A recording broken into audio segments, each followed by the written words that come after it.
अच्छा मिफ्ता साहब, ये इस वक्त डिप्लोमेसी के हवाले से तो देखें कि इस्लामाबाद अगर महवर बनता है तो बहुत ही अच्छी बात है। पाकिस्तान ना सिर्फ ईरान और अमेरिका से अच्छे तल्लुकात हैं, बल्कि अरब वर्ल्ड जो इस वक्त बहुत ज़्यादा मुश्किलात का शिकार है, सऊदी अरब के साथ हमारा डिफेंस पैक्ट है, यूएई, कतर, बहरीन, ओमान, इन सारे ममालिक से पाकिस्तान के बहुत ही अच्छे ताल्लुकात हैं। तो कैसे देखते हैं इन एफ़र्ट्स को जिसमें पाकिस्तान, टर्की और इजिप्ट ने इनिशिएटिव लिया, लेकिन इस वक्त जो मरकज़ है इसका इस्लामाबाद है। जी नदीम भाई, बड़ी खुशाइन बात है। एक तो सबसे ज्यादा बड़ी बात यह है कि जंग खत्म हो जाए। इस जंग जिसमें हम बिल्कुल ताल्लुक नहीं है हमारा, लेकिन इसके अंदर हमको बड़ा नुकसान हो रहा है। पेट्रोल महंगा हो गया है, खाद महंगी हो गई, दीगर चीजें महंगी हो गई। तो पाकिस्तान जो कि गरीब मुल्क है और महंगाई से परेशान है, उसमें और महंगाई बढ़ रही है। तो हमारे लिए तो ये बहुत जरूरी है कि जंग बंद हो जाए। और अब हमने ये जो बड़ा अच्छा किरदार अदा कर रहे हैं फील्ड मार्शल साहब की, ट्रम्प से बात हुई जैसे आपने बताया, और डॉक्टर शहबाज साहब के ट्वीट को ट्रम्प ने रीट्वीट किया है। तो ये मैं समझता हूँ कि ये बहुत अच्छी बात है। मैं ऐसे ही आपको कहूँ कि अगर पूरे दुनिया के 190 मुल्क हैं तो 100 या 191 मुल्क हैं तो 190 मुल्कों में खुशी मनाई जा रही है कि कुछ हो जाएगा और कुछ पीस आ जाएगा। एक मुल्क में जहाँ पे बहुत बेचैनी पाई जा रही है इस वक्त, क्योंकि जहाँ पे आग बगोला हो रहे हैं लोग, वो हिंदुस्तान है। उनको लग रहा है कि वो एक दुरुस्त जमाने है। में कोशिश कर रहे थे मोदी साहब के पाकिस्तान को आइसोलेट करें। अब पता ये चली कि पाकिस्तान जो है वो किरदार अदा कर रहा है अमेरिका, इसराइल, ईरान, इनकी जंग के अंदर। इसके अंदर आप जानते हैं कि तमाम खलीज के ममालिक शामिल हैं जिनके ऊपर ईरान हमले कर रहा है। तो मैं ये समझता हूँ कि हमारे लिए, पाकिस्तान के लिए खुशाइन बात है कि हमारी थोड़ी सी दुनिया के आलम के ममालिक में इज्जत बढ़ रही है। लेकिन खास तौर पर मैं ये समझता हूँ कि अगर अल्लाह करे और ये जंग रुक जाती है तो पाकिस्तान के लिए भी आसानी हो जाती है, और हमारे ईरानी भाइयों के लिए और हमारे तमाम गल्फ के भाइयों के लिए भी आसानी हो जाती है। तो अल्लाह करेगा तो ये इंशाअल्लाह हो जाएगा। तो मैं मुबारकबाद देता हूँ कि ये अच्छा काम है। मिफ्ता साहब, पाकिस्तान की तरफ आ जाएं तो सबसे बड़ा जो बहरान हमारे सरों के ऊपर इस वक्त खड़ा है और उसके अंदर से हमें निकलना कैसे मालूम नहीं है। कल भी आपका ईरान वाली पीस डील कल सुबह हो जाए ना, तो अगले 2-3 महीने वर्ल्ड ऑयल प्राइसेस या एनर्जी मार्केट्स ने सेटल नहीं होना। कतर की गैस फील्ड बंद हुई है, ईरान की वो जो पारस गैस फील्ड है उसके ऊपर स्ट्राइक के बाद उन्होंने टर्की को एक्सपोर्ट बंद की हुई है। कतर से जो यूरोप की तरफ माल जाता था वो बंद हुए हुए है। पाकिस्तान के एलएनजी इंपोर्ट्स बंद हुई हैं। तो कई जो ऑयल फील्ड्स हैं वहाँ पे इस वक्त बंदिश है। तो प्राइसेस को स्टेबलाइज होते हुए काफ़ी टाइम लग जाएगा। पाकिस्तान को इस अरसे में क्या करना चाहिए? मैंने पिछले हफ्ते बाज़ हुकूमती वज़रा को एक तजवीज़ दी थी कि आप कौंसिल ऑफ कॉमन इंटरेस्ट का इजलास बुलाइए और एक सिग्निफिकेंट पोर्शन जो 5 से 10% के दरमियान हो सकता है वो फेडरल टैक्सेस का वो एलोकेट कर लीजिए, इकट्ठा कर लीजिए, मखसूस कर लीजिए एक फ़ंड के लिए जो इस अरसे में आपको मदद दे सके। और कुछ आपको इसका हिस्सा जो प्राइसेस का है वो पास ऑन करना पड़ेगा। तो कॉम्बिनेशन करना पड़ेगा। आपसे पूछना चाहता हूँ आपके जहन में क्या ख़ाका आता है? ऐसे कर रहा था कि ये अखराजात जो पहले भी करने चाहिए थे कम, वो अब तो बहुत अर्जेंट हो गया है कि आप सूबे और वफाक के पीएचडीपीस कम कर दें। 4,000 अरब में से 2,000 अरब बचा के कुछ आप जो है वो टैक्स कम कर दें, कुछ पेट्रोल वगैरह के अंदर सस्ता कर दें। और जो 2-3 साल में हुकूमत ने हमारी, देखें मिसाल के तौर पर, ये जब पेट्रोल की प्राइसेस को हम डीरेगुलेट कर देते तो हम जितना मार्जिन रिफाइनरी को देते हैं इतना मार्जिन देने की जरूरत नहीं थी, जितना मार्जिन पेट्रोल पंप्स को देते हैं उतना पेट्रोल पंप्स को देने की जरूरत नहीं थी, जितना हम ट्रांसपोर्ट के ऊपर खर्चा करते हैं। मिसाल के तौर पर हम एवरेज पे कोई 8-10 रुपए लीटर के ट्रांसपोर्ट देते हैं, इसमें बहुत ज्यादा चोरी होती है, बहुत ज्यादा कोई और वर्ड ही नहीं है, सबसे सीधी बात है कि बहुत ज्यादा चोरी होती है। ये सब कम हो जाता तो 20-25 रुपए तो यही लीटर के कम हो सकते थे। इसके अलावा कंपनीज जो है वो सस्ता ले आती, लेकिन हमने यहाँ पे भी गलती की है। लेकिन बहरहाल उसके अलावा देखें, अब हम एक चीज जो हुकूमत को करनी चाहिए, क्योंकि हर थोड़े दिनों बाद नदीम भाई आप जानते हैं कि सोलर के सारिफ के पीछे पड़ जाते हैं, सोलर के सारिफ के पैसे काटने रखते हैं, सोलर के सारिफ को इंसेंटिवाइज करने लगते हैं। अब हुकूमत को कम से कम सोलर के सारिफ को पीछे नहीं पड़ना चाहिए, उसको बेचारे को चलने देना चाहिए। क्योंकि आज अगर आप बचेंगे पूरी दुनिया में इस बहरान के अंदर, तो वो solar behind the meter solar power से बचेंगे, जो आपकी सनत ने लगाया है और जो आपके घरेलू सारिफ में लगाया अब मैं है। आपसे सोलर मुतफिक हूँ सारिफ जी।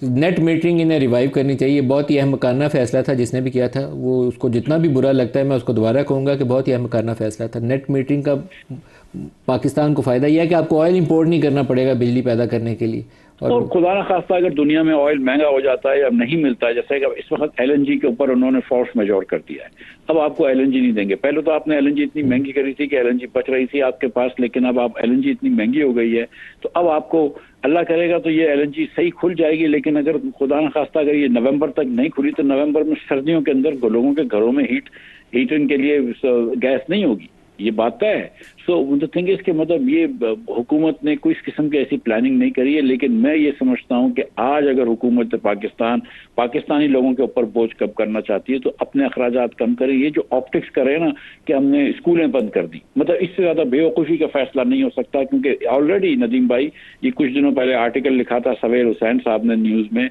पिछले साल पंजाब में सिर्फ 135 दिन स्कूल खुली हैं। लाहौर हाई कोर्ट बोलता है कि 210 दिन स्कूलें खुलनी चाहिए, पंजाब गवर्नमेंट ने कहा नहीं हम 190 दिन खुलेंगे, आपने सिर्फ 135 दिन स्कूल खोली हैं।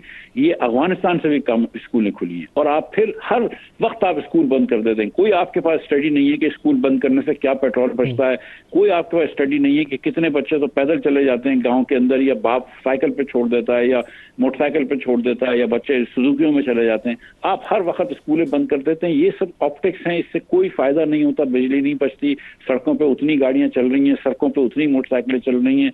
आपने पाकिस्तान के अंदर ऑस्टेरिटी लानी है, हुकूमत के अखराजात कम कीजिए। मिफ्ता इस्माइल साहब, जो डेवलपमेंट स्पेंडिंग है उसके ऊपर शायद हुकूमतें अभी खौफजदा हैं कि उसको हाथ लगाया तो बड़े मसाइल हो जाएंगे। आपकी बात इन प्रिंसिपल बिल्कुल ठीक है कि उसको हाथ डालना चाहिए। इसी तरीके से जो एनएफसी का डिस्ट्रीब्यूशन फार्मूला है वो काउंसिल ऑफ कॉमन इंटरेस्ट में ले जाएं फॉर द टाइम बिंग, और उसमें से भी 500-700 अरब निकाल लें। अगर अभी ये काम ना किया तो आपके पास देर हो जाएगी, आपकी डेफिसिट बहुत ऊपर चले जाएंगे, और दूसरा इन्फ्लेशनरी जो प्रेशर आना है, तेल की कीमतें बढ़ानी पड़ेंगी सूनर या लेटर, तो वो भी आपसे मैनेज करना मुश्किल हो जाएगा। मिफ्ता साहब देखिए नदीम भाई, इस हफ्ते जो है वो हुकूमत जो कंपनियों को सब्सिडी दे रही है वो 45 अरब रुपए इस हफ्ते की पेट्रोलियम कंपनी को। पिछले हफ्ते हुकूमत ने 23 अरब रुपए दी, उससे पहले हफ्ते 19 अरब रुपए लोगों से दिलवाई।